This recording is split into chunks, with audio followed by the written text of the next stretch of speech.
Hey, Michael. Hey, Dean. Okay, Michael, here's my thing. First, tell folks a little bit about you, and then we've got three hypotheticals that I'm going to walk you and Lindsay through, and you and I are going to jump right into the first hypothetical. So, who are you? Fantastic. I'm Michael Baer. I'm a fractional chief marketing officer. I work for a company, a consulting company called Tech CXO, and we offer the full C-suite. So we have over 120 partners that are seasoned C-suite executives, and we have practices across the C-suite. So there are CFOs, CTOs, executive operations people, and beyond. And I'm a chief marketing officer in the revenue growth practice. All right, I guess I should actually.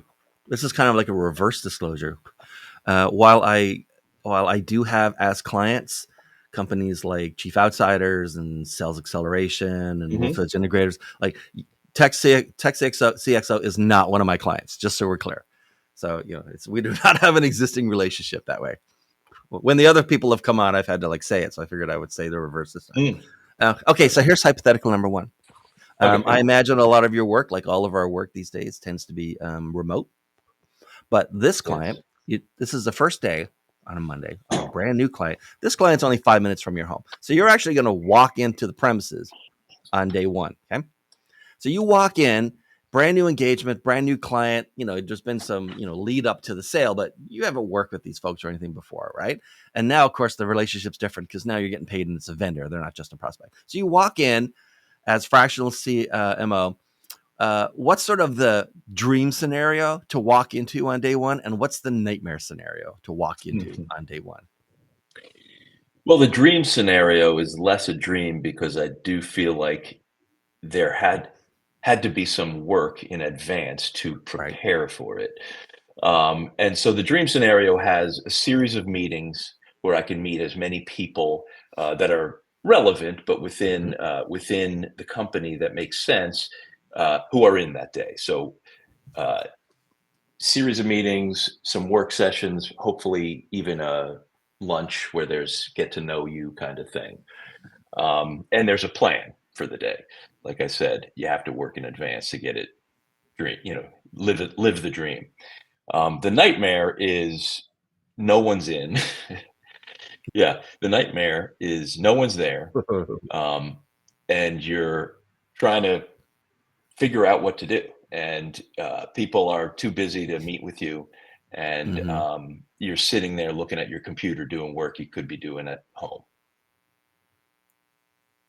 Yeah, that would suck. Yeah, I wouldn't like that either. Okay, fair enough. Good answer. Good answer. So, Lindsay, hi. Tell folks a little bit about you, and then I want to walk through the dream and the nightmare. Okay, hello. I'm Lindsay Tjepkema. I am also a fractional CMO, advisor, speaker, also podcast host, and former CEO, former marketing leader. So I bring a couple decades of marketing stuff and several years of venture-backed founder stuff into one little package where I work with a lot of executives and founders to help them grow their businesses, specifically by growing their brands. So that's me. All right. So you're walking in. It's day one. You're actually going to meet people in person, right? And find the break room. They show you where the bathrooms are. Maybe you get a badge, and then you're the new head of of marketing. You walk in. What's the ideal then, and what's the nightmare? Yeah, an ideal situation as a fractional executive jumping in to an existing team Mm, with the charge to go and make things happen is to be in a space where people are open and willing to share and to help you understand what's going right, what's not going well, give you some backstory, help you understand what is happening now and where the gaps are, so that you can do a lot of listening, do a lot of asking and answering questions. Conversely, the nightmare scenario is when you walk in, whether it's virtually or in person, and it's just expectations without resources. And right. it's like, well, you're here to go, move the needle, so to speak. But all we can tell you is that it's just not working now, and none of us are available to help Yeah. give you any context. And by the way, All you, right. you can't attend any of the meetings because you're here to be on an island. So Right. All right. So let's say that still in the same scenario, still on day one, you do actually have 15 minutes carved out to talk to the CEO, right? Now in the relationship of like client and vendor as opposed to prospect and possible vendor. What's your favorite question to ask a CEO? Why are you here? In the words of Simon Sinek, it starts with why. Like every engagement, every relationship, every job that I get started with, I start with why. Why are we here? And I keep asking that as we get beyond the tactical and the problems and the minutia into the real problems that are being solved, the solutions that are being provided, why that human is here, why the business exists, why they are serving the customers that they're serving. To me, Right. that's where the real work can actually begin. And Michael, how about you? Or here's a twist. Well, what's your favorite question to ask a CEO on day one? Or what seems to be a popular question CEOs ask you? So I think the two key questions, Yeah. certainly at the beginning of a relationship, is what is the biggest or are the biggest challenges you're facing right now and why? And then conversely, what are some of the biggest unleveraged or underleveraged opportunity that you haven't been able to take advantage of? And I like to get those early because really you have to understand, especially when you're working with the CEO, which is generally Lindsay and I both do. You have to know what at least they think you're trying to solve for, and unblock them from. Uh, I do obviously then want to get to why they're doing what they're doing and the actual strategy behind their business. But first, it's what are you there to solve for? And in fact, at the end Right. of the day, if you don't necessarily solve the challenges that they've set out, it doesn't matter how great the work you've done is, you won't succeed, or they won't think you've succeeded. All right. So, good. Go ahead. What's the other No, one? I was gonna. The other Yeah. piece you said was, what do they ask me? And I think um, the first thing is always, have you seen this before, and what have you done to solve this before? And that those questions often come before they actually end up hiring you, Right. because at the end of the day, somebody wants to know you've been able to unblock them, companies like them, or solve very similar problems. Yeah. All right. So let's switch to another hypothetical. Okay. Your keynote speaker on stage, the audience, 250 people just came out of corporate. They all became fractional CMOs yesterday. And after you're like, why? So we're going to go through like 3 parts of your speech, and you just finish this thought with however long it takes you to finish the thought. Okay. You're talking to them and say, look, fractional CMOs, you're just starting out. Something you're absolutely going to be shocked by being a fractional CMO is what? Are you asking? Michael. Um, What I are they think going to be shocked by? two things. One is that it's that the business development never stops. You have to keep meeting people, networking, and if you don't think you like that or enjoy that or might be good at it, then you probably should get a full-time job.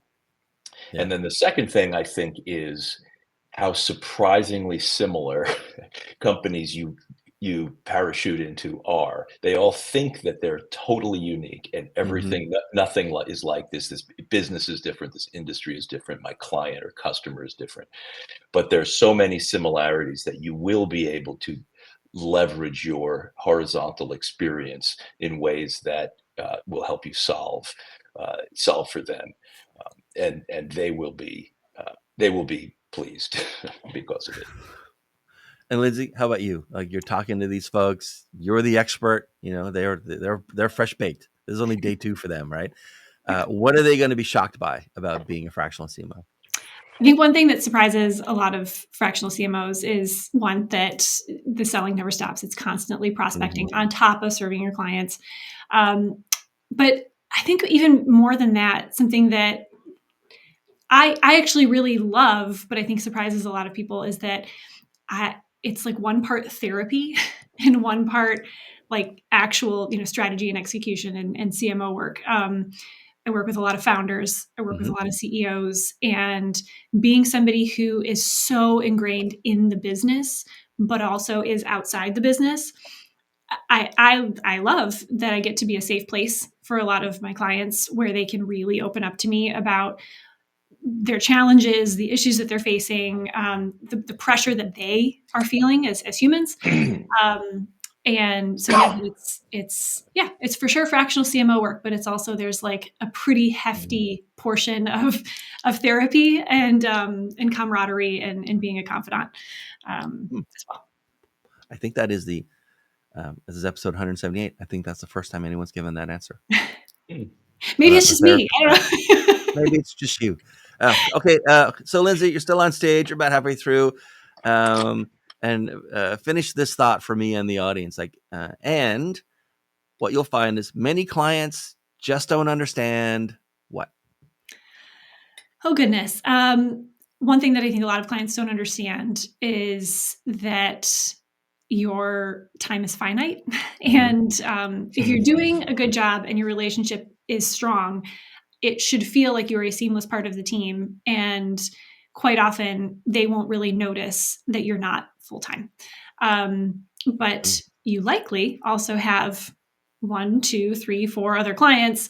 And so you get stretched pretty thin. And so I think that they can sometimes forget, sometimes it's subconsciously, that you kind of have 4 full-time jobs. And by the way, don't forget you're still prospecting. And so I think as a client, if you can be conscious of that, that's it's very helpful to your fractionals. And Michael, how about you telling this audience, you're going to find many of your clients just don't understand what? How spending time developing a strategy is time that actually speeds you up. It doesn't slow you down. I think so often they just want to start doing things. And can we make this, or can we initiate this, or can we improve the performance of X before they even have documented who their customer is or how to go to market strategically. And I always say, listen, this won't slow you down. This will actually make you not make so many wrong turns and not waste time doing the wrong thing and not have to retrace our steps because we didn't do this in advance. And I can't tell you how many. I work with a lot of early stage and founders and CEOs who say, well, we all know that. We all know who our customer is. We don't need to do that. And I have to tell you, once you get beyond one person and you're touching 2 or 3 people, what's in their head may be slightly different. And everybody isn't on the same page like they think they are. So I think the importance of strategy, believe it or not, even in a scrappy startup world, is even more important because time is precious, and making the wrong steps or spending money and time and resources inefficiently and unstrategically is tragic. Yeah. All right. So Michael, there's some interns trying to shoo you off the stage. They want you to wind it up, right? Music's coming up. It's like the Oscars. And but you're determined to leave like one more like thought for these folks as they're sort of pushing you off stage. And this is like, no matter what, if I just had to give you one lesson about getting clients, here it is. Can I ask a question to you? You can ask when you say getting clients, you mean as a fractional CMO, as a fractional getting CMO. other clients?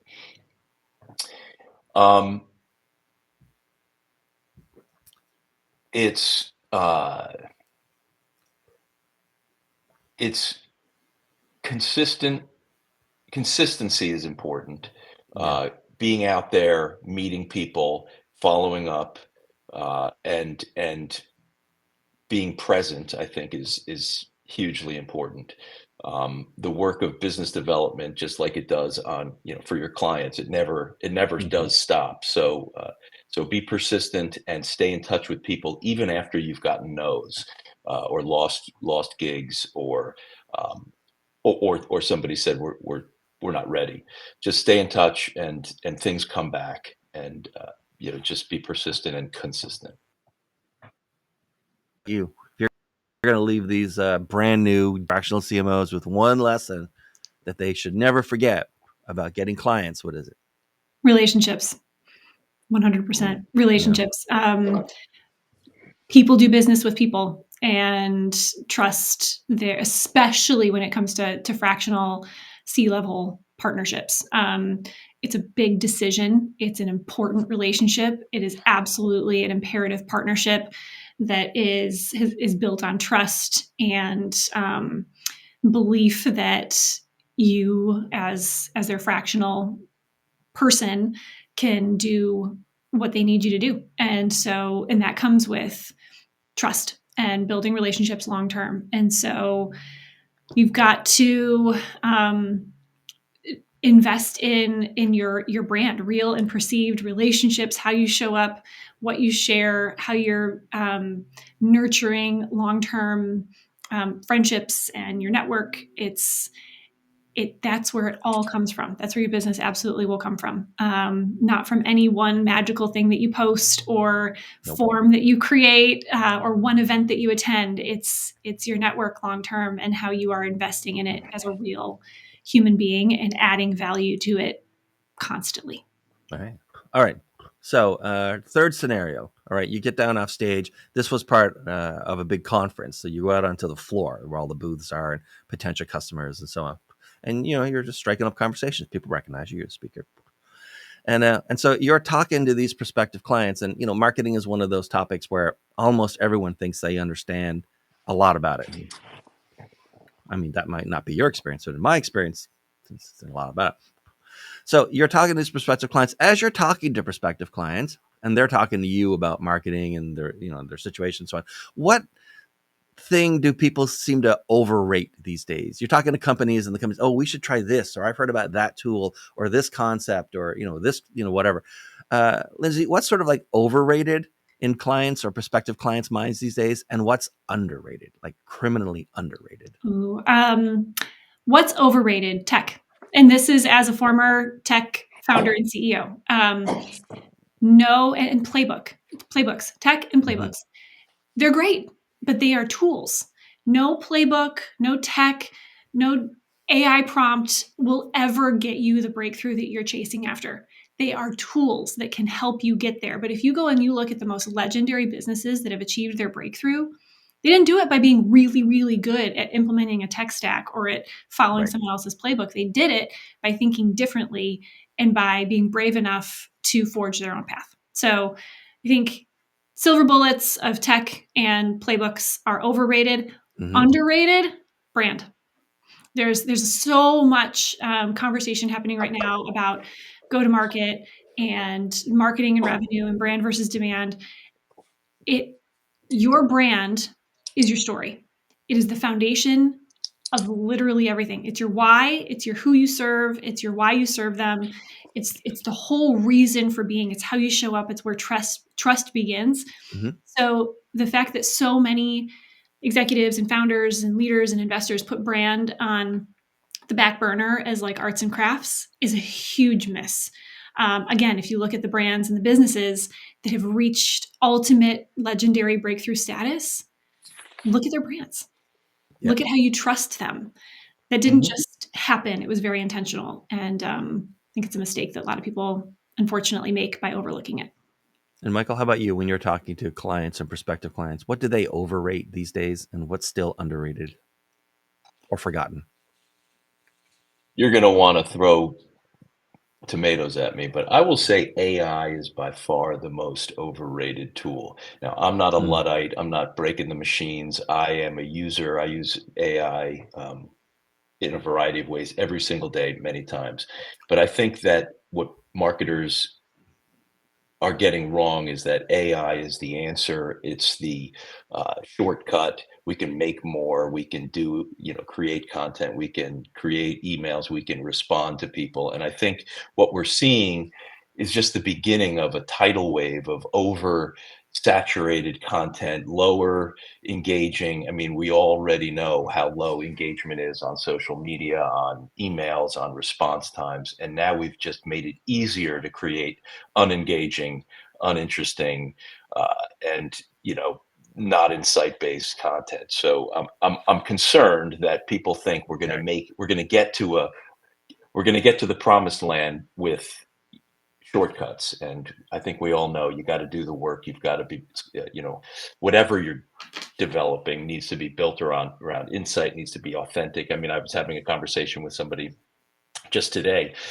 who said, somebody told me that we're going to have a stamp that says authentically human in the future, and actually non-AI content is going to have an edge over AI. So don't shoot me. I think AI is a giant breakthrough, and like I said, I use it every day, but it's got to be used, I think, to reduce manual labor, not to try to get to content that's allows you to do it more frequently. So that's one thing. What I would say is most underrated is you will never, ever be accused of knowing your customer too well. Right. And time spent on understanding your customer, documenting it, setting it down for all to build around, is time well spent. And everything you do, once you do understand your consumer, know their needs and their challenges and their pains, and build your story, build your product, not just your story around that, is really, I think, the key to success. So, Undervalued Michael, key to success. if you're talking to these prospective clients, right? You've talked to lots of prospective clients, and like all of us, some become clients. The majority do not. It's the nature of selling. What's like a red flag and what's a green flag when you're talking to a customer and you're thinking, yeah, this would be a good match for them, and I'd be a good match. They'd be a good match for me. Or, oh no. Not only should they not be hiring, they probably shouldn't be hiring any fractional CMO. Like, what's one red flag and one green flag when you're talking to prospects? I think a red flag is when they're jumping to solutions. Hey, we just need to improve our conversion rate, and you know what? We're starting to see a decline in our engagement in something, and we just need to turn those dials. I think that's when they've decided they already know what to do. Whether or not they have a strategy, they're by default have one, and if it's not working, they probably don't want to open up that can of worms. And if that's the case, I always say, in fact, I just raise my hand and say, look, I have some really good performance marketing practitioners.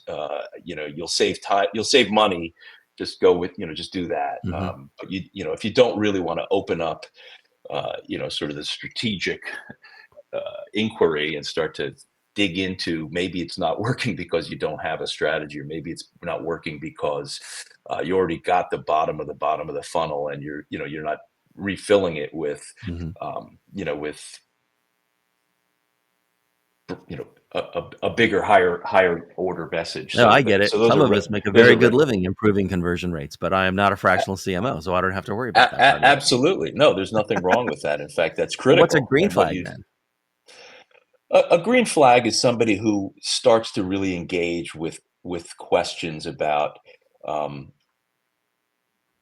what is their business, why did they come up with it, and recognize they don't really understand how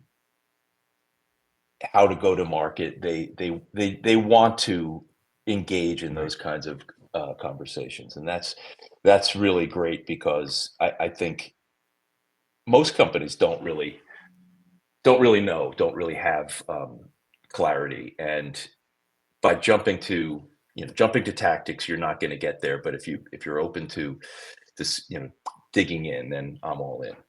And Lindsay, how about you? What's one red flag when you're talking to a prospect, and what's a green flag that they'd be a good match? Yeah, when I'm talking to a prospect who wants the recipe, wants the the directions, the Google Maps answer to how I am going to 3x their growth within the next 2 months. I get it. I've been a CEO. I understand the pressure is real. The need for silver bullets, the desire for a magic wand is strong, but it's a red flag to me, because they're setting themselves up for disappointment and their partner up for failure.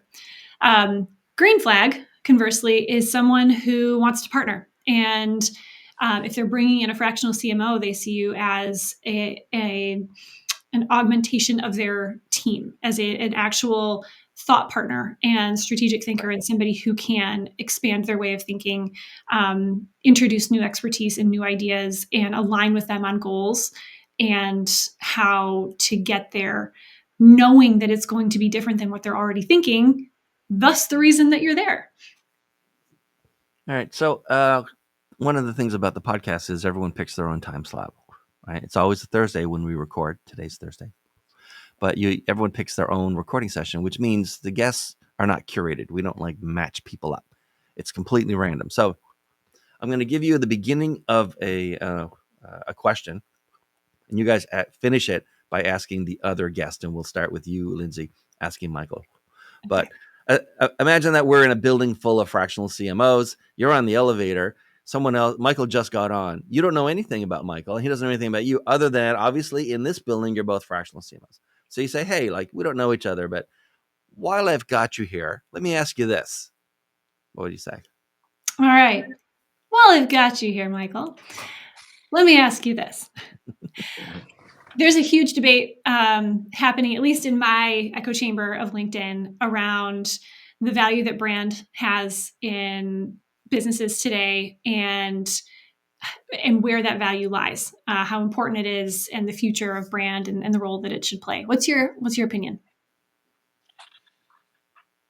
I've been kind of simple-minded about this my whole career. I don't believe there's a difference between brand and promotion, in that you need to understand what your brand is, even when you're selling a short-term promotion.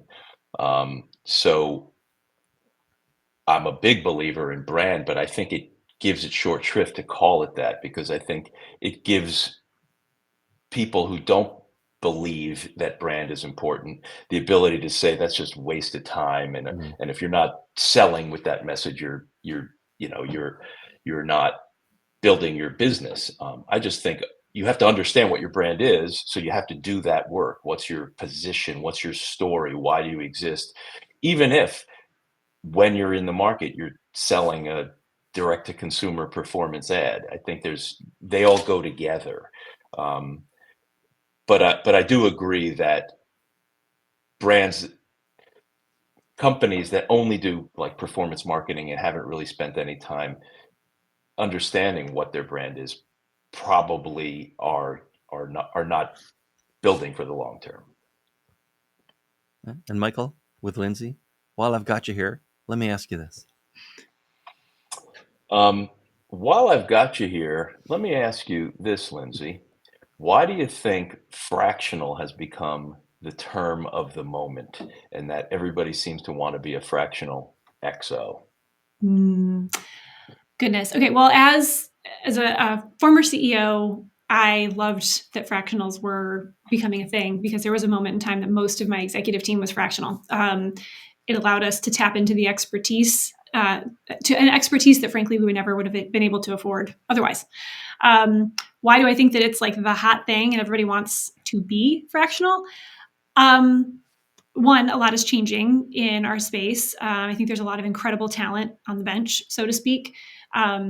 So it's a great opportunity for somebody to kind of take the reins of their own career and their own destiny and add value in ways that they can kind of control their life and their career.